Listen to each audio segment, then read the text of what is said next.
Good morning, everyone. I'm Sushma from Alumni office. It's my pleasure to extend a warm welcome to all of you. Those of you who logged in remotely, welcome to all of you as well. This is our 11th Saturday Musings. We have had sessions on various topics like demonetization, and we started in January 2018. And on other topics like innovations in the FMCG sector, and the last one was on entrepreneurship. And the theme of the today's session is In Search of Happiness. So we'll have a conversations around happiness at work, personal space, factors contributing to happiness, stress or anger or mitigation, etc. The flow of the today's event is first we'll have a talk by Professor Mahadevan and then followed by a panel discussion by our alum panelist. To lay the context and to set the context for today's session, I would like to welcome Mr. Parthasarathy, Head of Alumni Relations, to the stage. My role is to set the context to today's event. So let's start with a simple question. How many of you out here want to be unhappy?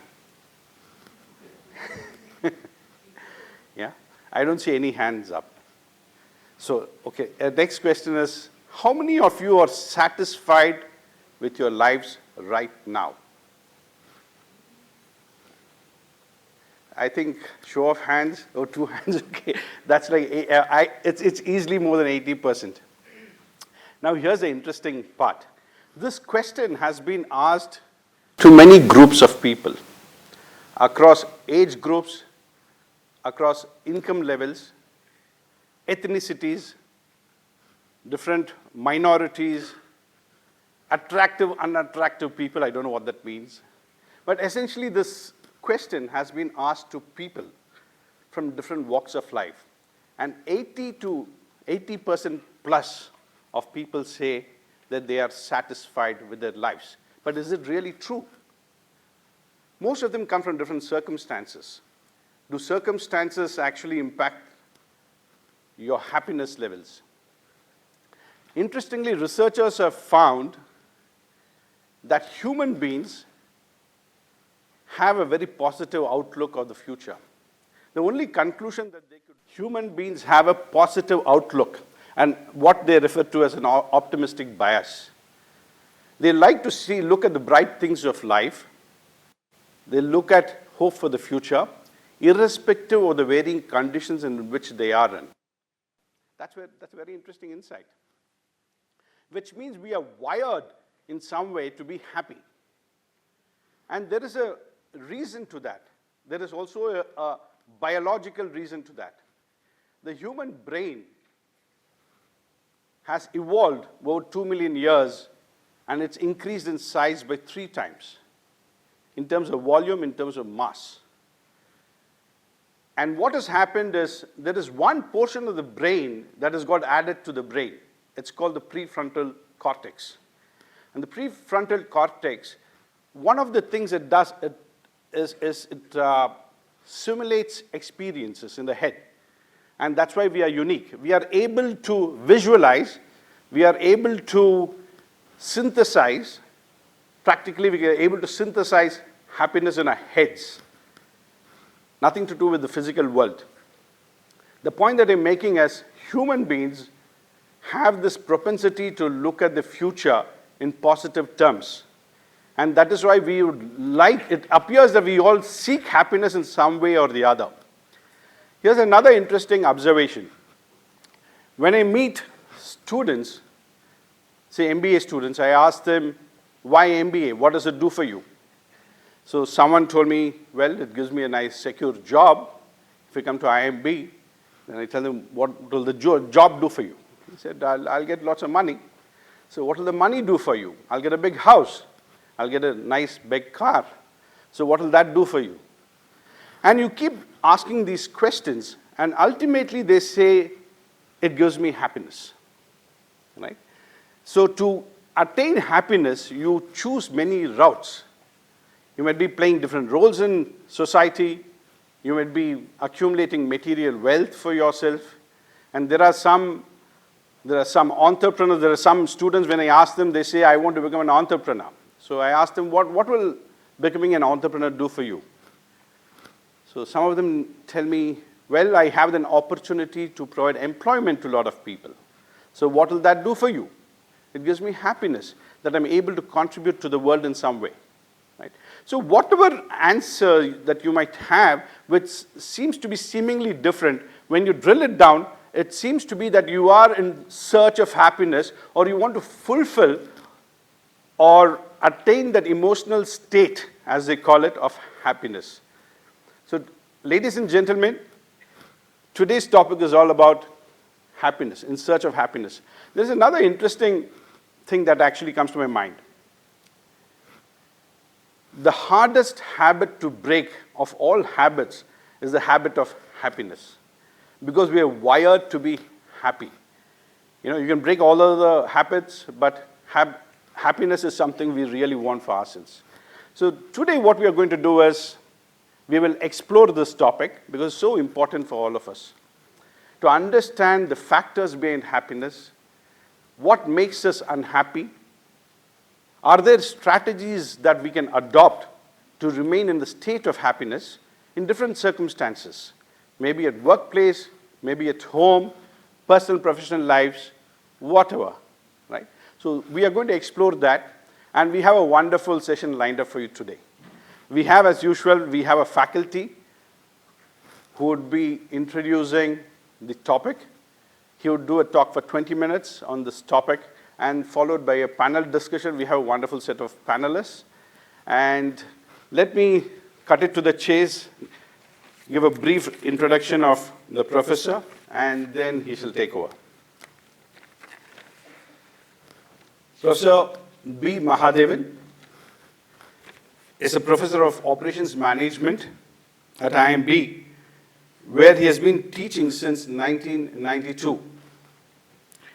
Professor Mahadevan has more than 23 years of wide-ranging experience in teaching, research, consulting, and academic administration at IIMB and other reputed institutions such as IIT Delhi, XLRI Jamshedpur.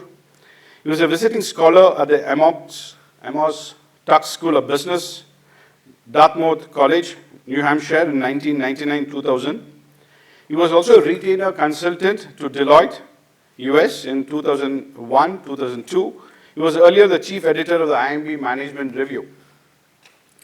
Professor Mahadevan's research interests include researching the possibility of using ancient Indian wisdom to address contemporary concerns, spirituality in the workplace, management paradigms from Bhagavad Gita.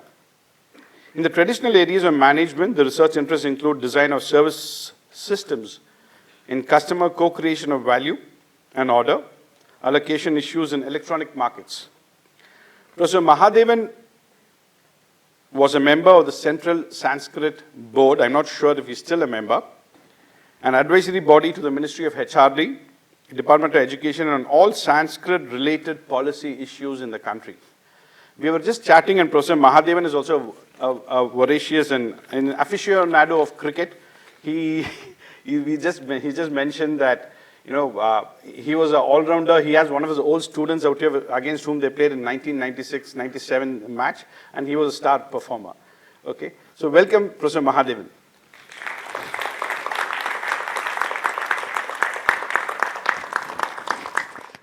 Introducing me also wonderfully. Is that okay? I'm extremely happy to be here to spend some time on this issue of happiness. And can you switch on? Yeah. The fact that there are few here looks like most of us are happy. Although my own wisdom tells probably that's not true.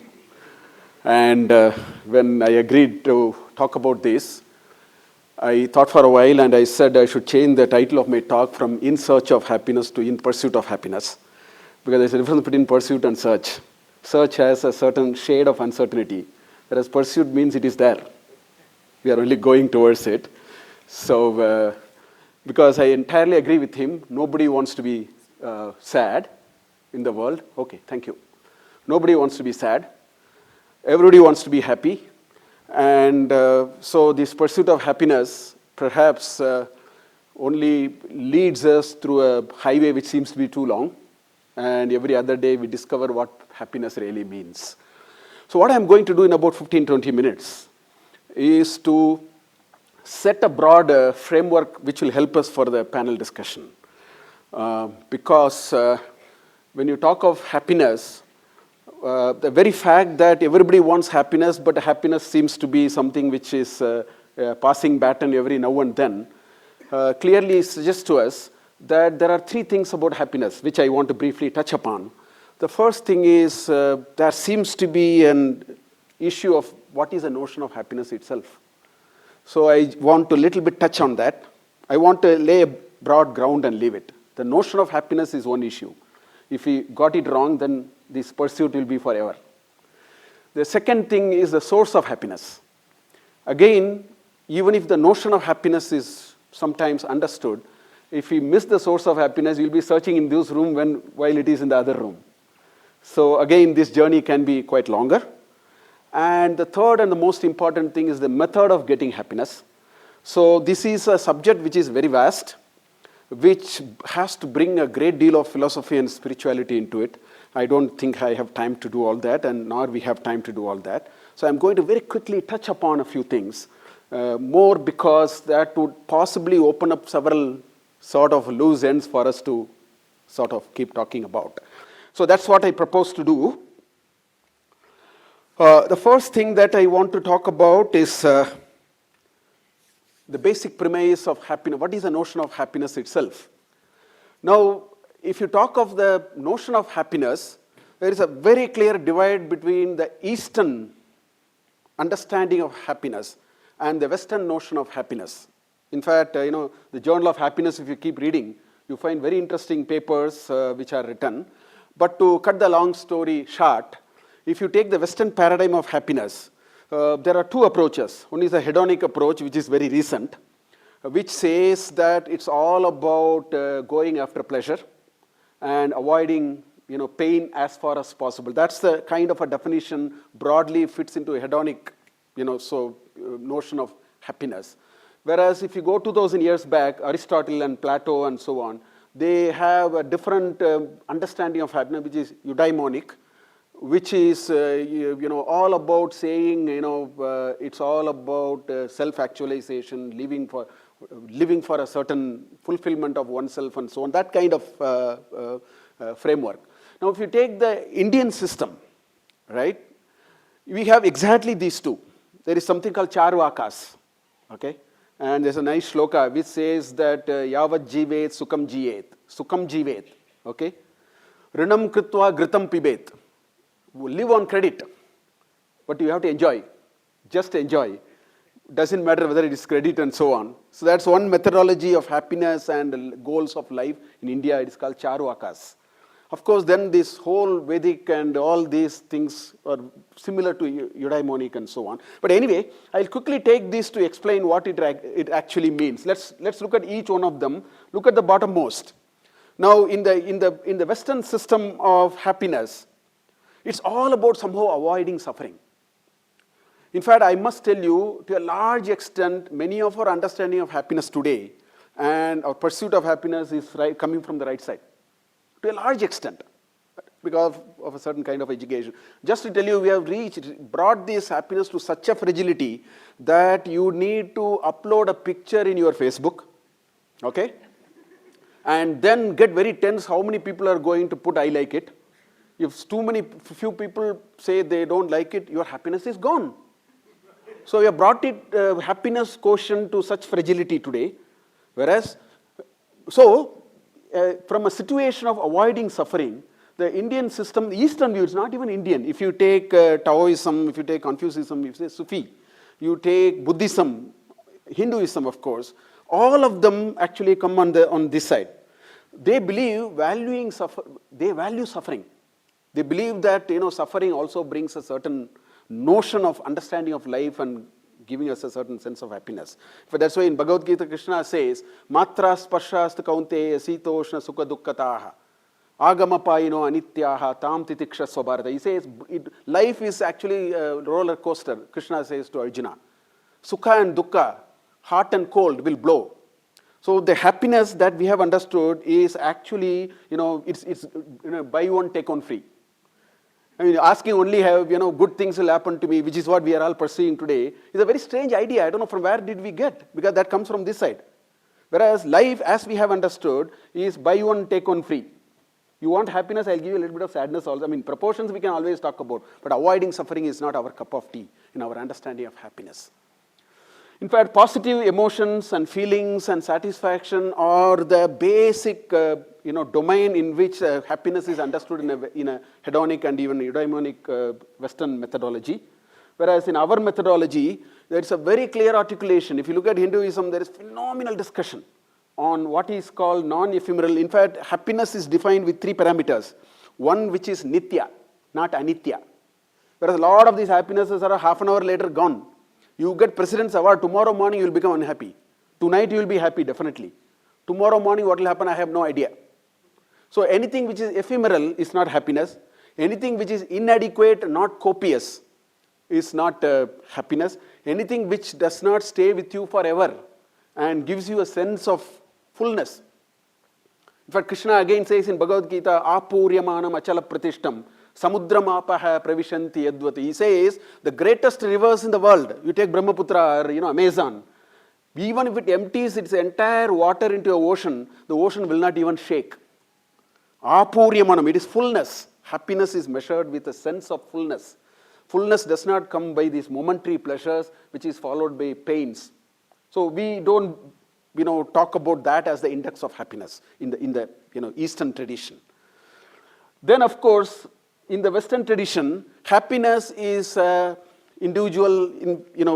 It's all about making you feel little different, feel exclusively in a very special state, and so on. So there is a certain approach of self-enhancement, self-mastery, and so on. Whereas if you take the Eastern tradition, Buddhism, Confucianism, and Taoism, and Sufism, and Hinduism, and so on, it's all about self-transcendence. The whole journey of happiness is your ability to see that you are part of a much larger game of things. Your ability to move your epicenter from yourself to a slightly larger plane of existence is exactly the methodology, is exactly the notion of happiness which is being pushed very strongly. So that is another difference. Then, of course, if you take all these, self-transcendence is very important, and harmony is more important than mastery. Whereas we think happiness is all about mastery over things, mastery over others, mastery over nature. Nature is playing its game today in Kerala and Karnataka. It took about less than 2 hours in 2011 to wind the clock in a place called Kedarnath by 150 years. Because I saw 2 photographs, one was in black and white, one was in color. They looked identical. So nature has a very different scheme of things. They play in a very different way. So harmony is a very important understanding of happiness, not mastery. So there are very important differences between the Western notion of happiness and the Indian notion of happiness. To cut the story short, all that I am saying is the Eastern tradition of happiness, the yardsticks are something which is nitya, which gives you that fullness. You cannot come back from that fullness, and which is with you forever. Whereas such descriptions are not there on this. So this is about the notion of happiness. Now the question is source of happiness. How does this Eastern traditions bring this idea of a source of happiness as a thing to understand? So if you take India, there are many of them. I have just taken only 4 of them for want of time, just to set the stage. Okay. The first thing is the Indian notion of happiness is not outside. It is inside. It's not outside. It is not an object. I mean, it's a simple logic. If Mysore Pak is a source of happiness, then everybody must get the same amount of happiness. If there is a meter that you can connect to yourself, and then when you eat Mysore Pak, the needle must go in a particular direction. For some people, it may go on the negative. Some people may hate Mysore Pak, some people may like Mysore Pak. So the happiness is not in object. The happiness is not outside. In fact, in Brihadaranyaka Upanishad, there is this conversation between Yajnavalkya and his wife, okay, Maitreyi. So a bit of a conversation, and Brihadaranyaka says, Yajnavalkya says, I am leaving, I am writing off all the property to both these wives. Then this Maitreyi asks, if you give up this much of wealth and go elsewhere, that means there is something which is more interesting than that. Tell me what it is, then I will decide what I want. So there is a conversation which starts. It's a beautiful conversation. In that there is a series of final deduction of this whole argument. He says, Atmanastu kamaya, putraha priyam bhavati, natu putrasya kamaya. There are 10 items he talks one after the other. He says, you like your husband not because of the husband, because it does something to you inside. The priyam is generated inside, not outside. So like that, he explains the whole thing and tells her, all these that I am giving up are all outside. So she says, I'll also come with you and so on. So the first thing is, the source of happiness is nowhere outside. If you start looking outside for happiness, you will have more misery. You will have more disappointments in life, more combination of happiness and sadness coming in bouts. So the first source of happiness is inside. The second, sensory organs are absolutely irrelevant for happiness. I don't know why we have not understood this concept.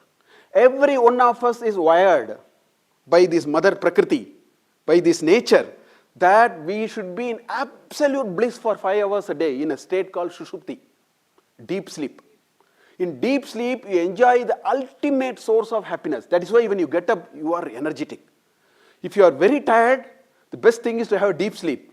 In fact, if this is one activity which we do from the time we are born until we die, but this is the only activity in which we will never have boredom. In fact, if it is boring, we go to sleep. Because that is the idea, that is the message there. And in sleep, your organs are switched off, body is switched off, mind is in Sushupti, not in Swapna. In Sushupti, body is switched off, mind is switched off, intellect is switched off, all your organs are switched off. You get up and you can only recollect your sleep in past tense. If you are recollecting your sleep in present tense, you are not sleeping. But particularly if you have sound sleep, what it means is, I have a simple definition for sound sleep. Sound sleep means when there is so much sound, you will not get disturbed. Your indriyas are not working. That's why it's called sound sleep. So the second important thing we have to understand, when you want happiness, you have to turn inward. You don't need your indriyas. So it is in the heart. Happiness is, there is an epicenter for happiness called heart.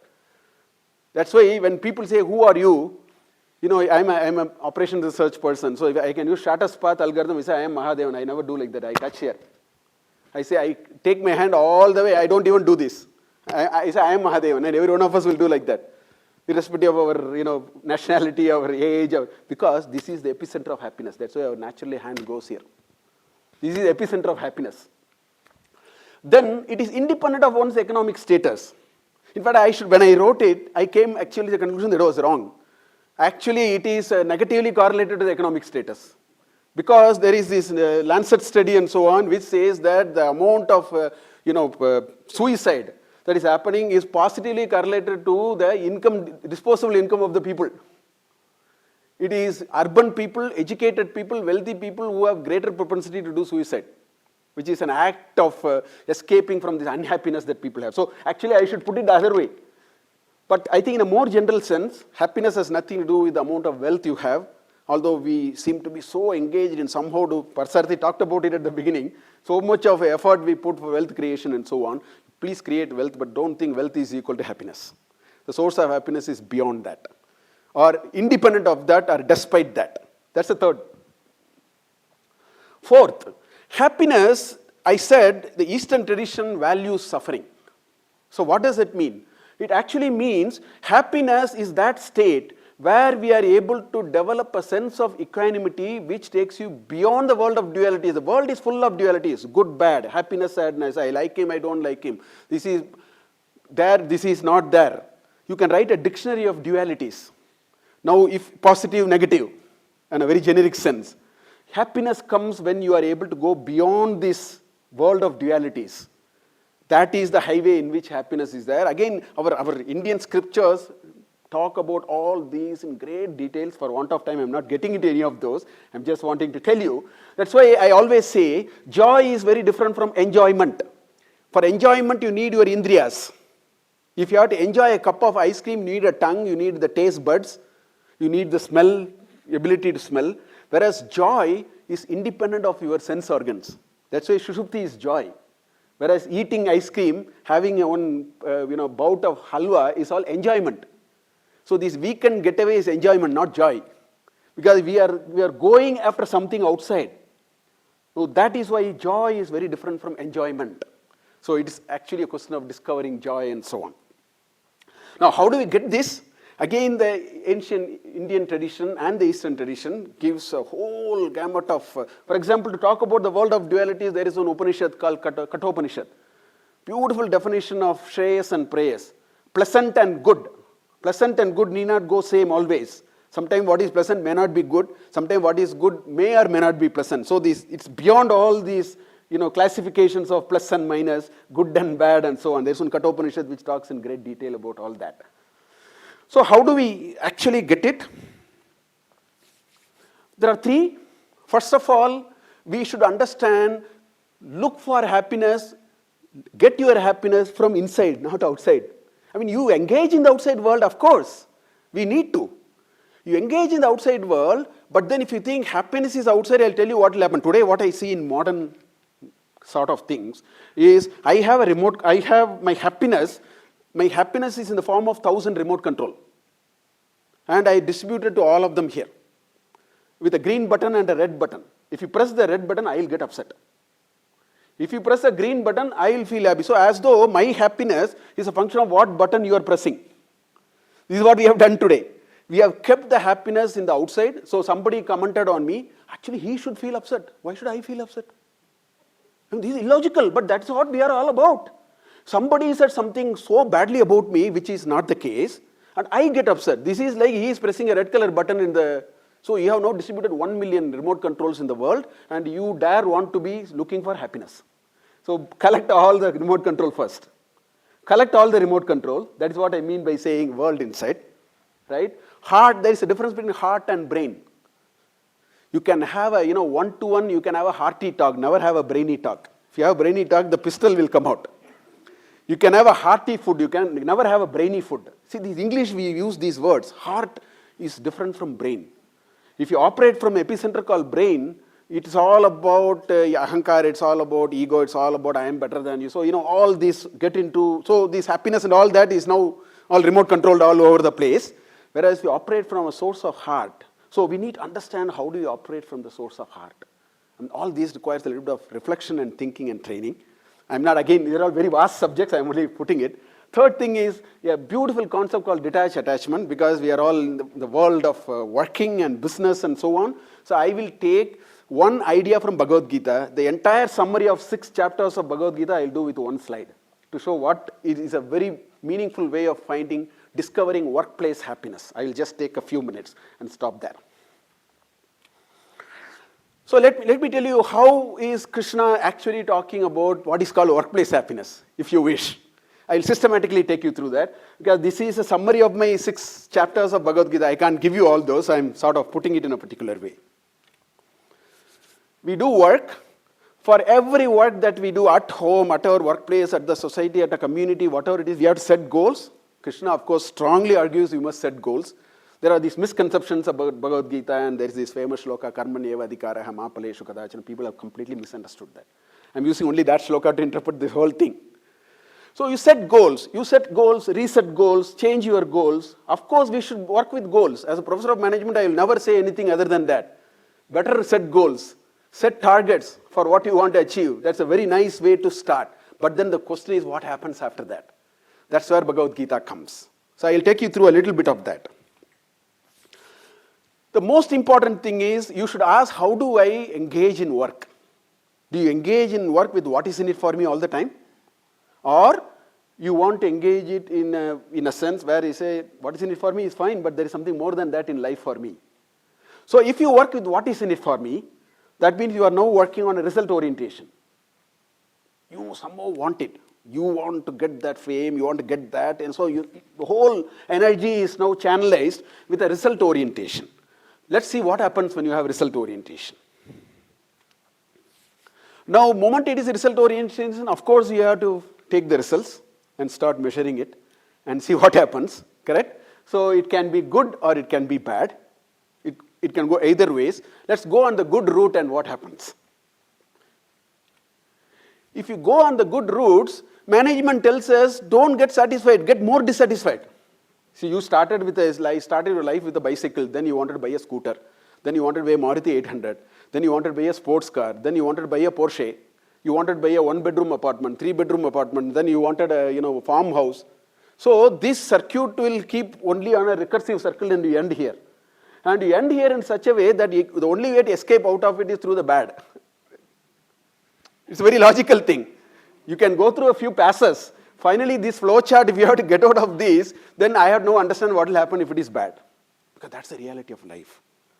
That's the reality of life Krishna talks about in Bhagavad Gita. So let's see, results are not as good as I thought. Of course, I set the goals.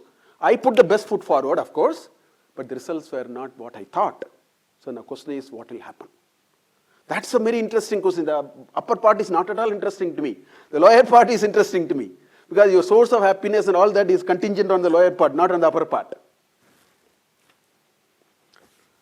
So what do you learn from that? That's a question now. I did something, I put the best foot forward, things didn't work out. It was an utter failure, it was somewhat failure, it was a failure, whichever it is. Now do you learn from that?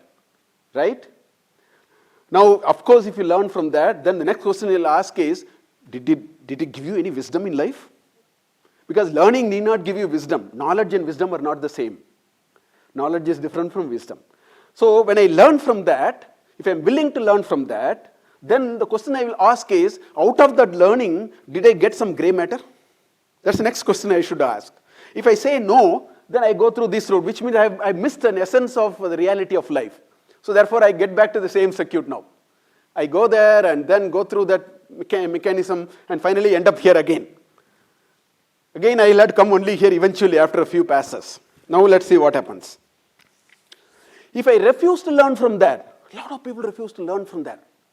They don't have that understanding of this is what life is. When they refuse to learn from that, it leads to sadness and depression. And with that state of mind, will you be in an engaged work? Never. You are detached from work. Because work is scary for you.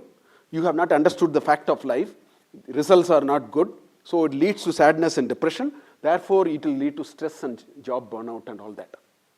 You'll never be in a very engaged room. Today, the biggest problem in business management is people are not able to see meaningful work. And the moment you don't see meaningful work, job stress and burnout is the reality.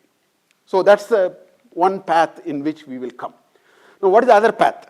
If there is wisdom, which means I understand the value of the way to handle results as they come out, set goals, results will come. How do you handle results? If you understood that, that is called wisdom. You will keep doing, but when results come, you know how to handle it. So that is called wisdom. If you have wisdom, picked up that wisdom, that leads to actually fulfillment. That is called work, satisfaction. Work satisfaction is not getting what you get all the time. Life is never that easier. Once you get success, next time buy one, take one free is the fact of life. To think only good things will happen, nothing else will happen in life is what we are coaching in through all our educational system now. As though only good things can happen, bad things will never happen. This is like this model house they build in apartment complex. Never go and see a model apartment. Because your life will be miserable because your house will have nothing to do with the model apartment. So never do that. Don't look at MS Office demo and then think Office is great. Never do all those. So wisdom is understanding that results and my efforts may or may not be connected. And I should have the understanding of how do you still handle it and keep going. So if we are able to do that, then I will be more engaged in my work. So the arrow goes through the engaged work and then I'll go. Of course, I'll reset goals. Better luck next time. I'll put even greater vitality with which I'll do work. I'll keep going. Sometimes I fail, sometimes I succeed. That's all right. That's called wisdom. That's how I actually understand what is life all about. This is not just workplace. It's about family life. It's about community life. It's about social life, whatever you want to say. This is one part of the story. Now there's a second, instead of going through all this chakkar, there's a shortcut to reach there. That is, there is one place I have left out. What is in it for me I have left out. Now I'll build that arrows from there. Okay? I could have said that let me go this way and see what happens. Which means I'll put the best foot forward. I will not be found wanting in putting the best foot forward. I will set goals, stretch goals, whatever you want to use, please use all that. I will set goals. I will put the best foot forward. The only thing I will say is I have the wisdom to take what comes.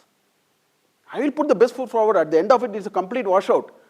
Let me tell you, I've been living in Kerala for 2 years. Just now I come here. My mind is all the time thinking how much would be the loss for every category of people. I know next week is Onam. I know how much investment somebody would have made in terms of making their annual bumper margins in the trade. I'm thinking, category-wise, I'm thinking for last 15 days. Now you put the best foot forward. I mean, whether God decided something else. Don't jump up and down and then, get into depression and take a few capsules and then end your life. These are all not wisdom. So if I have done all that, take it with grace. That is called no result orientation. You can still work. In fact, my personal experience is you can work with much more rigor when you throw the result orientation out.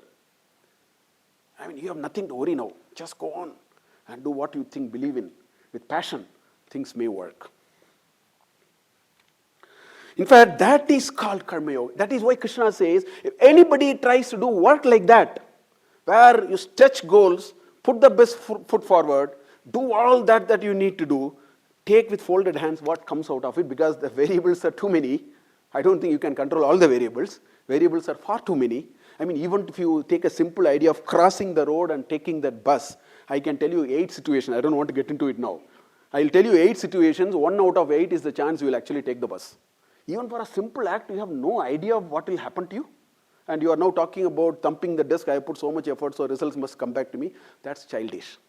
That's lack of wisdom. So wisdom is happiness. If you ask me, workplace happiness is all about being a karma yogi. This is what Krishna talks about. That's why he says, karmanyeva adhikaraha mapaleshu kadachana ma karma pala heturbuhu mate sangastu akarmani. That's what he says. Ladies and gentlemen, I'll stop here. I just wanted to give you these 3 ideas. That the notion of happiness is to be understood.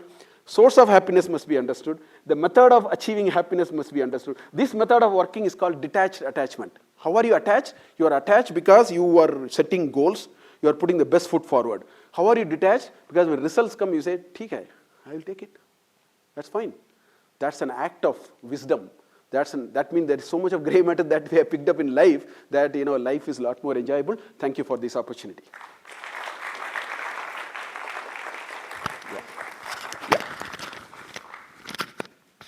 Thank you for the insight, sir. We will start our panel discussion now. I would like to call our first panelist. He's already here now. So the second panelist, Mr. Guru Prasad.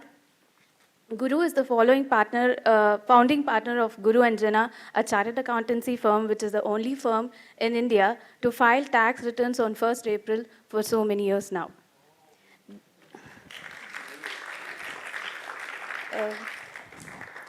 Guru and Jana employs 330 people and is a paperless and lockless CA office. A chartered accountant with a degree in law and commerce, Guru brings over 22 years of experience of the firm. An alumni of IIMB, he's from AMP 2009. He's also holds a diploma in counseling. Guru has been a member of auditing standard board of ICAI. He's an author of Banter Beyond the Buck, The Godman in the Boardroom, and has written 8 technical guides that have been issued by ICAI.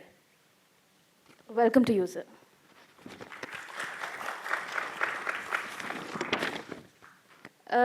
Next panelist is Mr. Hemant Soreng.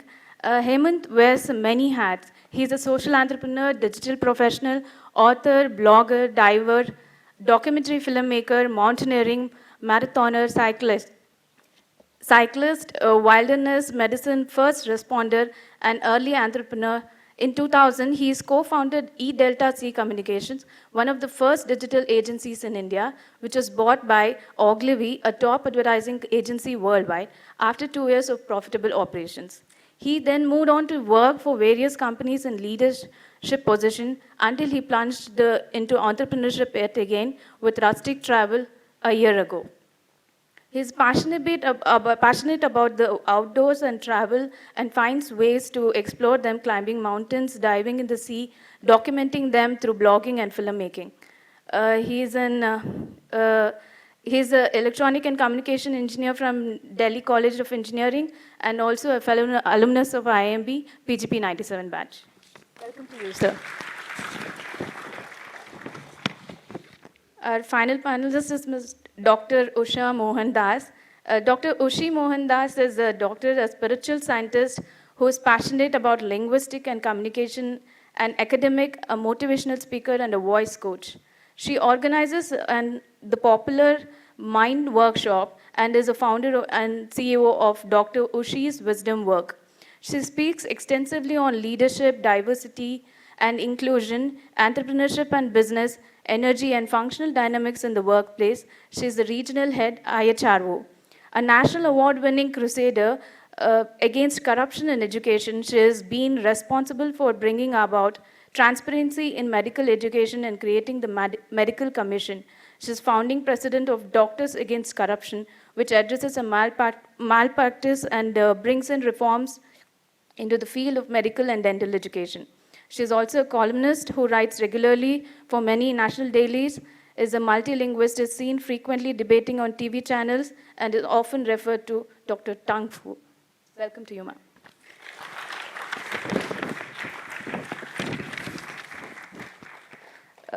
I would like to call Mr. Parthasarathy. He is a moderator for the event. He is an head of alumni relations. He belongs to PGP 94 batch. He's a serial entrepreneur for over 2 decades before taking up the current assignment at IIMB. He worked with the ITC group in the merchant banking function before venturing on his own. He developed some pioneering software products and had written a book recently titled Unmet Needs of Entrepreneurship. Welcome to you, sir.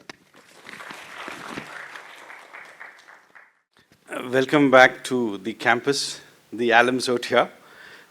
Professor Mahadevan, it's a wonderful talk. You set the standards of discussions, conversations. You covered a whole range of topics. Very, very interesting. Eastern, Western, source of happiness, methods, discovery, etc.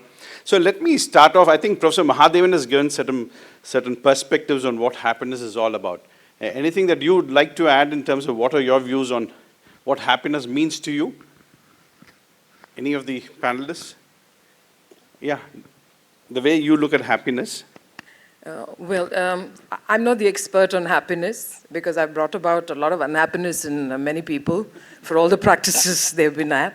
But I will just say that in spite of everything that has happened throughout my life, I will still say that I've learned to accept. And I think for me, acceptance is happiness. I always believe that whenever you're going through hell, that's when the actual challenge for trying to stay happy or be happy, it's not like something where I need to, find happiness. There are about 100 people who come to me every day asking me, how can I find happiness? And I find it very surprising because for those who build an internal world, I think happiness is eternal. And for those who keep blaming the outside world, I think it's a lifetime journey of finding happiness. I always believe in one of the quotes of Rumi, which says that people are walking about with buckets when you have a fountain inside of you. And mostly the buckets are empty. So for me, happiness is one SOB. And if you think it's what you're used to, it's not, it's state of being. That's all. So it's as simple as that, whether it's good, bad, or ugly, irrespective of the external environment. Yes, it took me 40 years to be an overnight success. But I guess that's the work that we all got to begin somewhere, sometime. I started early, so I discovered it. And I believe that I'm always eternally in a state of happiness. I function from that. And whatever is sad is just for a few nanoseconds. I'm able to recover and do something good. And I believe that doing good has always neutralized a sense of maybe sadness that is just the other side of happiness. Just like fear is for confidence, chaos is for calm, black is for white. So I think it's just the other side of everything that all of us are undergoing today. That's all, Partha. Thanks, Ushy. Hemant, you want to share some perspectives? Yeah, sure.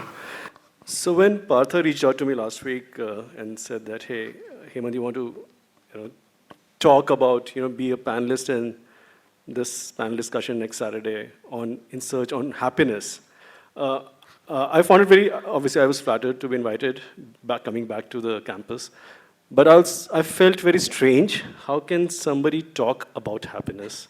You sort of feel it or you experience it. So I was sort of, didn't know what to sort of, do about it. So then, the only time we have, or I have spoken about happiness is with friends when we're sharing a drink or so. So that's when we talk lots about it and we feel happy as well. But having said that, I think for me, and Professor Mahadevan just set the context so well in terms of how happiness is defined, and it's something which I've been experiencing through my life.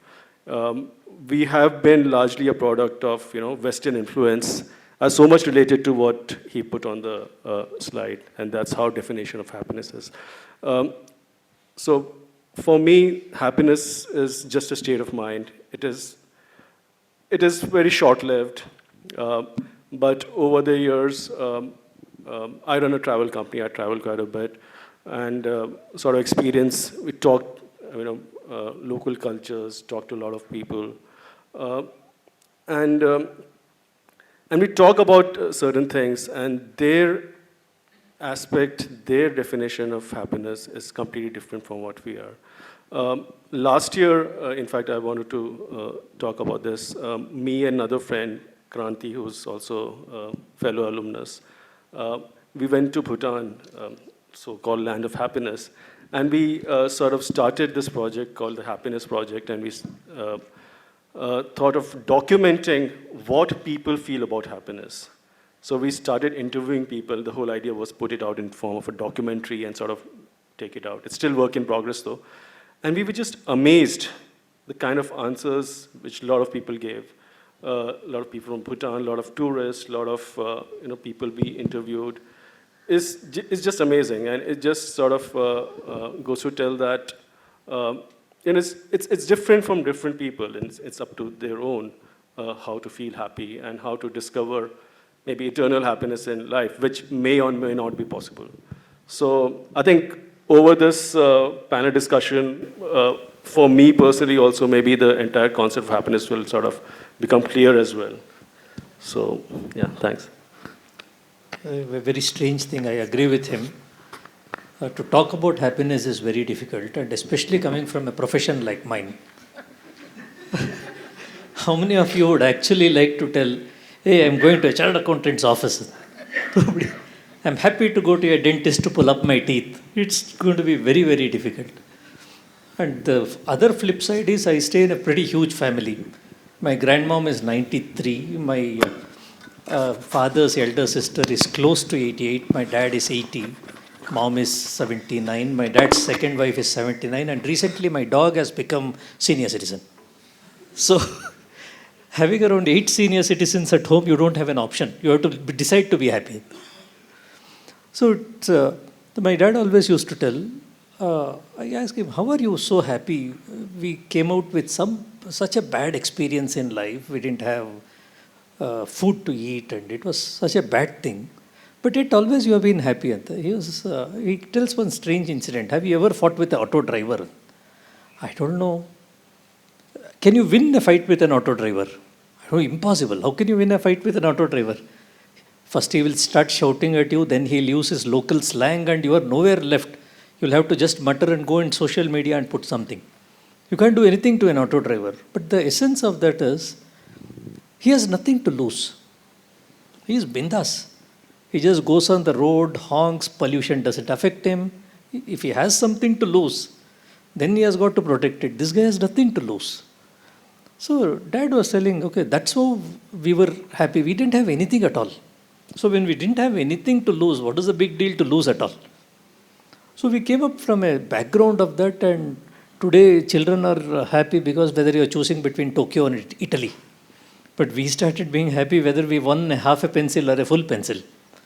So I think the days were there where Professor was telling happiness is not outside, it's pretty much inside. And I'm sure all of us would accept to the fact that when we didn't have the smartphones, TVs, where power used to go off, we sit in front of the house. That was the happiest moments I ever realized.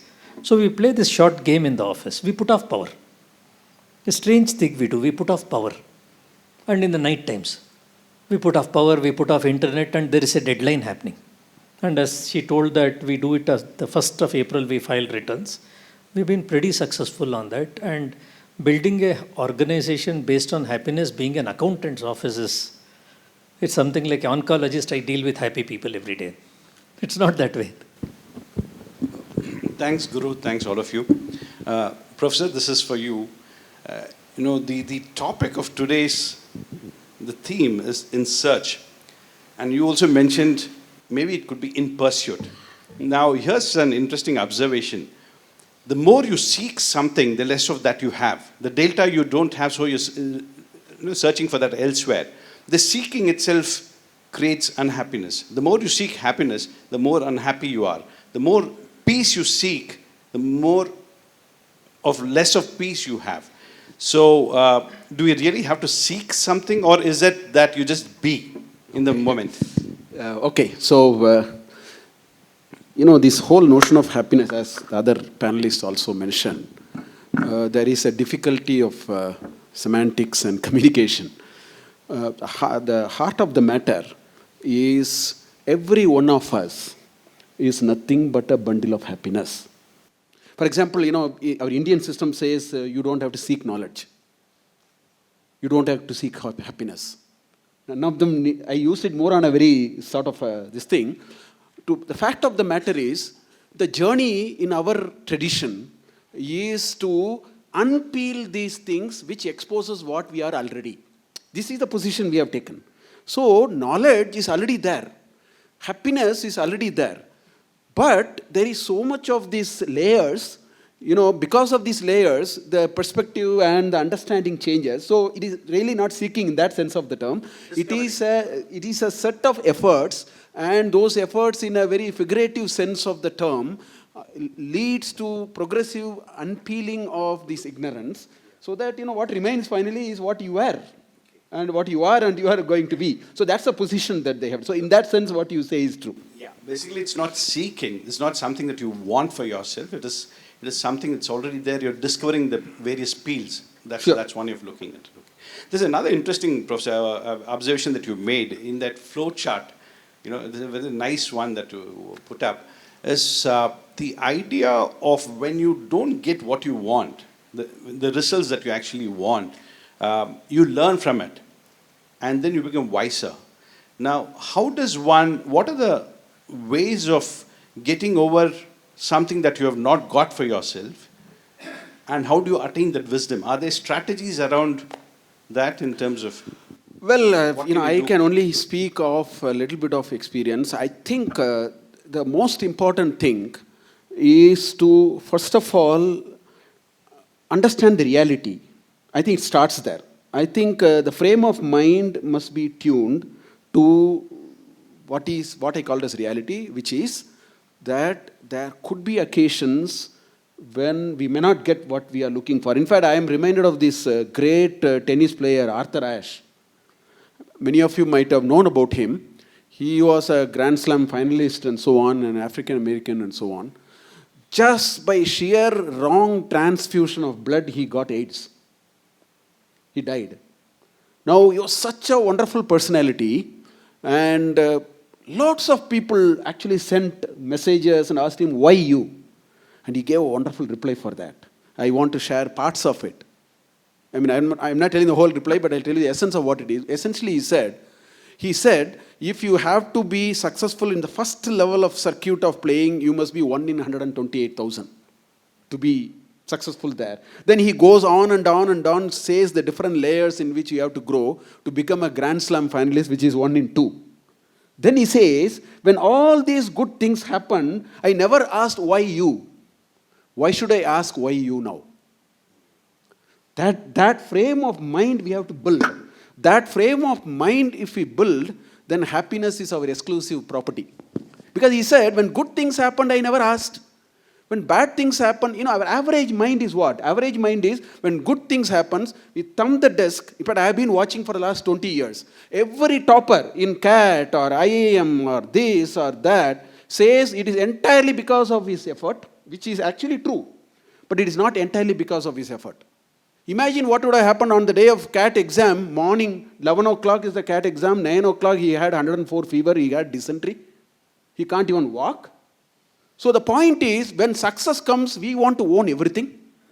When failure comes, the first person to actually blame is God.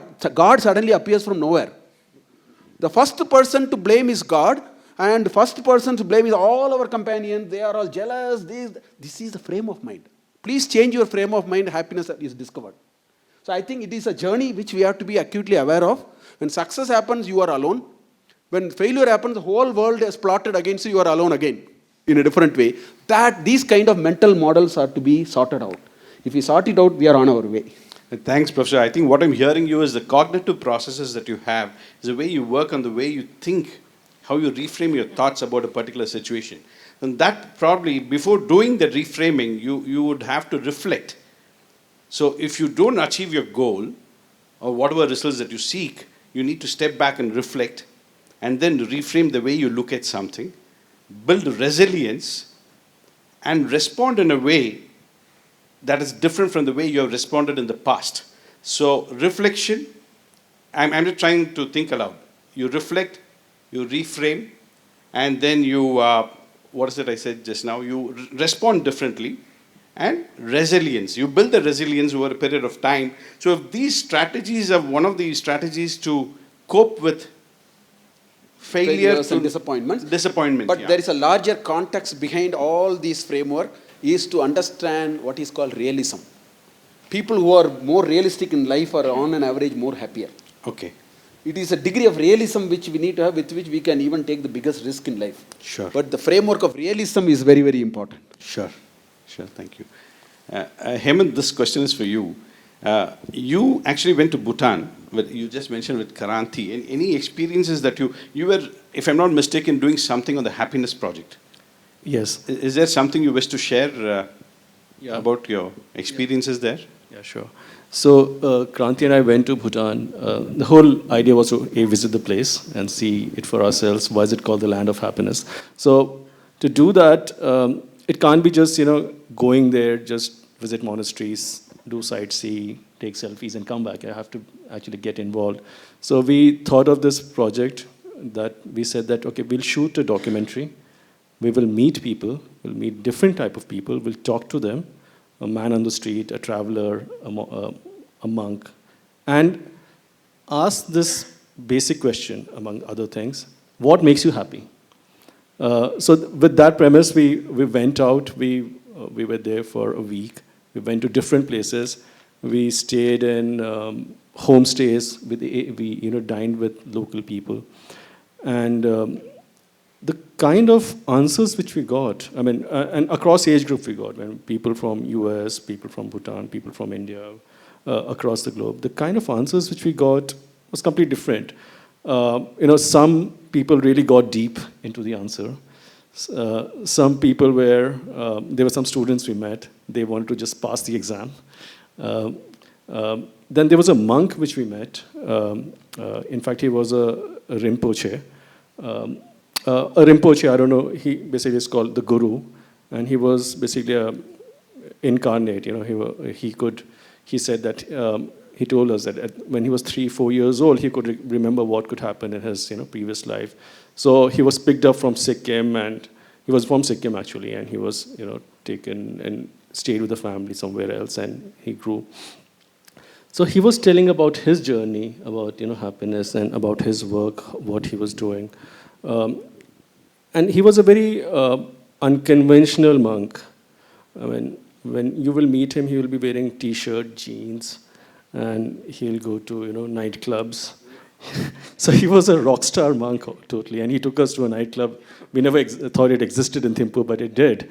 And he knew everyone there, and he's a filmmaker as well. But the next morning, after the hangover got over, he told us the real story about when he was picked up. He was trained in a monastery, and for years, around 8 to 9 years, there was extensive training. They were taken to a forest where they live in seclusion, and that's how he was trained. But he said that that was part of training, and that's something which he couldn't see the whole aspect of life. So he used to work with a lot of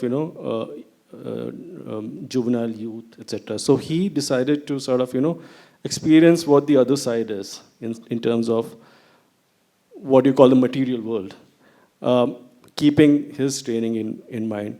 So I think what I'm trying to say is, from his point of view, was that he wanted to experience all aspects of life. That's how what Professor Mahadevan talked about, wisdom comes, right?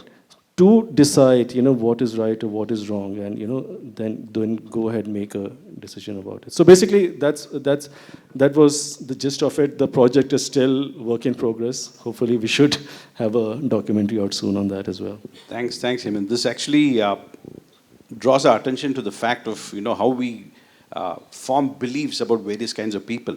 So you expect a Rinpoche to be wearing a certain kind of dress, doing a certain, acting in a specific way. And when something changes about the belief and the image that we have of someone, how do we respond to it? Dr. Ushy, I wanted to get you in now. We keep hearing about happiness being a state of mind and etc. At the same time, happiness, Professor had also mentioned it, is somewhere linked to emotions. When you have a state of happiness, it is the underlying emotions could be, you could be happy when you're calm, you could be happy when you're excited, when you're energetic, etc. So the set of emotions, though we all understand happiness as something, but it is it's a state where you have a set of emotions that actually define what happiness is all about. So like the professor was saying, it's from the heart. He kept pointing to the heart, or almost saying that it's an emotional state. Now, I know you have been doing a lot of meditation, mind work, etc., and you've been working with people. So what happens? When you talk about happiness, is it something that to do with managing emotions, or do you focus on the cognitive processes in terms of trying to address the way they think, and what kind of strategies you use as a practitioner? Sure. Well, Partha, I would just like to share with everybody that I need to hold a balanced view here. I believe being spiritual, being nice, being internalized, all these things are a lot easier said than done. But coming from where I come, where I live in the real world, I will say the longest journey that I've undertaken is about 11 inches. That is traveling from here to here. And I think your entire life will be made the day you have a balance between your head and your heart. I believe also that happiness is very relative. I also believe that one man's poison is another man's perfume. So what's good to one person and makes one happy need not make someone else happy. And most of us, let's admit the truth, we are living in an externalized world. And I guess it takes a long, long time for people to start even seeking an internalized world. I would summate all my experiences in a very easy way for all of us to gauge and understand that there is some things we can control and there are some things we just cannot control. Most of the unhappiness coming into people who I counsel and who come to me are from those things they try to control when they absolutely cannot control it. And I guess at the end of the day, you become resistant, you start fighting with situations, you start fighting with people, you start fighting with yourself. So how does one deal with this? In my definition, there's something very simple. It's called an event, response, outcome. Can we control the event? Not necessarily. Can we control the outcome? Not necessarily. But can we control the response? Most often, yes. And I believe that that's the journey between the head and the heart. There has to be some decisions which are taken with full responsibility and accountability. And once you take ownership of every single action of yours, be it internal or external, I believe that a person tends to be more accepting of who they are. So I call it the ERO, like you would have so many other acronyms that you guys would share for any given circumstance. It's the event and your response to it that will govern the outcome. You want happiness? Learn to accept and move on with your wisdom. You want learning from it? Learn to accept and become wiser from the experience and move on. Success is just a byproduct. In my definition, success and failure are all just byproducts. These are big words given to small things. Ladies and gentlemen, I think happiness works on a very tiny desk with a large waste paper bin. It means there are numerous attempts we've got to keep taking at it. And like I said, what makes one happy need not make another person happy at all. So whenever I ask people, come and meditate with me, and when I ask an 18-year-old that, you know what he says? I'm not too old. He says, I don't have any problems. And people think that to just look at something to explore your internal self is only when you're old, when you have nothing better to do, or when you have problems, and all of that is untrue. And it's so sad that we started out with this wonderful practice of just internalizing a few moments with yourself, and the whole Western world out there practices it. And some of us have converted it into big business in India. And I'm glad I'm not a part of that business where you cannot, you can find God and preach to people, but you cannot find a hidden camera. So I guess you guys know what I'm talking about. Thanks, Sri. Thanks for those perspectives. So what I heard you say is, when you have a sense of control on what you actually are doing, it makes you and makes you more happy emotionally. You're more. Absolutely, absolutely. Guru, this question is for you. Guru, again, he runs a fairly large CA firm. He employs more than 330 people. Would you like to share some of the practices that you actually follow in your firm that ensures that people are happy with what they're doing, and also sinks into what Professor Mahadevan has been talking about, the goal orientation, meaning and purpose to what you're actually doing? Something that you'd like to share? Actually, we didn't know that we were doing practices. We were all chilled out doing work as it comes, with a single concept that at least all of us spend at least 10 hours of our waking hours in office. And 8 hours we all sleep. So if I can tackle this 10 hours, people are happy. If I can make this a nice place to work. And we didn't know it was practices till somebody from London called up and told, we want to do research on you. Till that time we thought, what's up? We are just doing paisa aa raha hai, take care. So we just went on. And things are happening well. But without realizing that we had done a lot of new things. Let us try to. First thing what we did is we removed targets in the organization. By removing targets in the organization, we became possibly one of the fastest growing domestic firms in India. We told no targets for anybody. The second we told, let us not breathe down anybody's neck. So there is nothing called variable pay. Fair enough, one guy takes a little more money. Instead of my pocket, it went to his pocket. That's about it. And we're not talking of global sums of money. It's a small organization of 300, 400 people. So let's remove variable pay. Then if you go to any accountant's place, the first thing, or if you are working in a software company, you have timesheets. And people waste time in writing timesheet, people waste hours in making minutes. And we don't understand this concept. We go to board meeting and they'll tell, where are minutes? You spend 6 hours and again you spend 6 more hours in writing minutes and nobody reads that. Again, chairman reviews this. Kya chal raha hai? What is the nonsense? So simple things we did. We told, let's remove minutes. No minutes. Then we brought in a concept, let's not have PowerPoint presentation. There's no power in PowerPoint presentations today. So then what are we doing? We are not having minutes, we are not having PowerPoint presentations, we are not having timesheets, we are not having targets.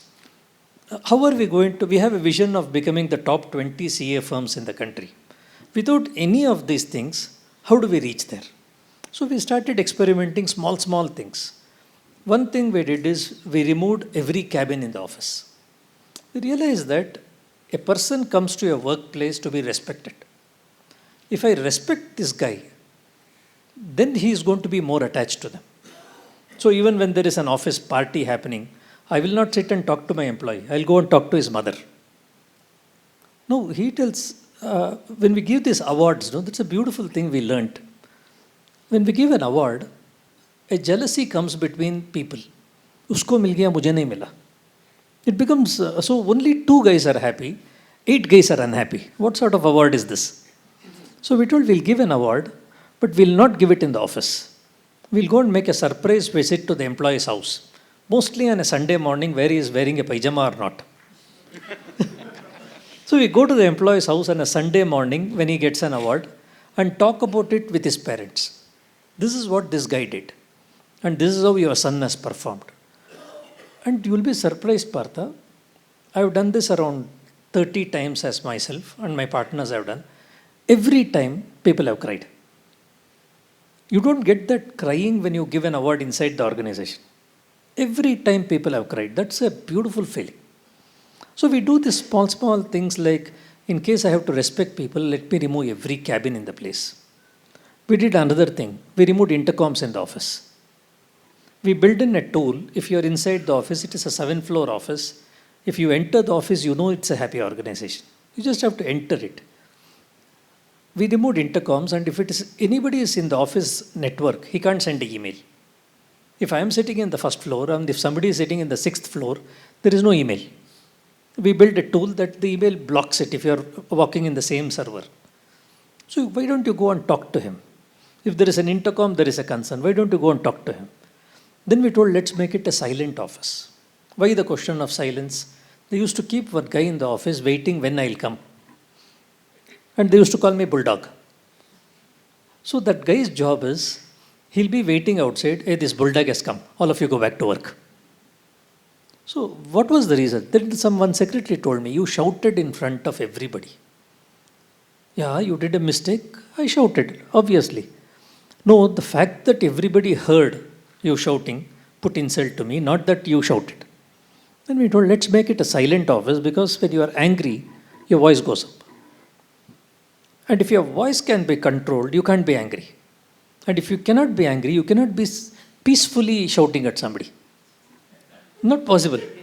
You can't in a nice voice come here, what a stupid job you did, are you an idiot? We can't tell that. So we made it a silent office, and anybody talks in a loud voice, we'll have to go and put 20 rupees in a box. 20 rupees in a box, so people are very silent, so there is no anger. And we realized that we matched it to the invoicing. When people are not breathing down the timesheets, productivity went up by close to 40%. And we have an accountant's job, that means we work when everybody sleeps. We are like army people. Full night people will be working. And after Modi government has come, every 2 days there is a change in law. So we have to keep seeing that. And we have to keep paying money. And of course, it's a fantastic thing what he is doing. That's a different thing. Beautiful things we are facing. In fact, we have seen corruption wipe out of so many things by purely a visit of technology. Unbelievable thing. There used to be unhappy moments where I sit in a government office for 10 hours. Today it's only an email. I don't even go to a government office. I have not gone to the register of companies for 4 years now. And we incorporate companies every day. So by doing this, we mapped that last year, 18, our manpower turnover was only 4%. I told, how come 4% lost? In that 12 people or 13 people who left, 4 of them got married outside Bangalore. So they had to go. So there are these type of things we created, and we did another nice thing. We told, if you have something only, there is somebody to steal, take it away from you. So if anybody tells, I want to take the client, I told, please take it. It's not mine either way. But by doing that, we raised business. Every year we started growing at 30-40%. Take it away, go. No problem. And we are dealing with insolvency cases. That means people come and telling, Mera pura doob gaya.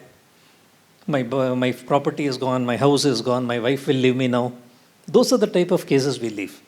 And to create a happiness in an environment like that is very difficult. So we told, let's not have an office with paper. Paper is something which can be nasty. You lose one paper, your life is in trouble. So we told, let us make it a paperless office. So we are a zero paper office. Then when you don't have paper, and if you can carry your laptop home, what is inside the office to protect the office? There's nothing inside except the tube lights and chairs. And we don't even have an air conditioner. It's an open office. We have a beautiful tree inside the office. So we came up with this idea.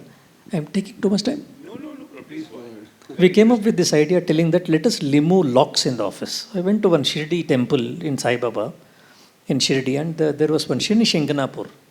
So the tourist guide took my father there and told, nobody locks the house here. We went there.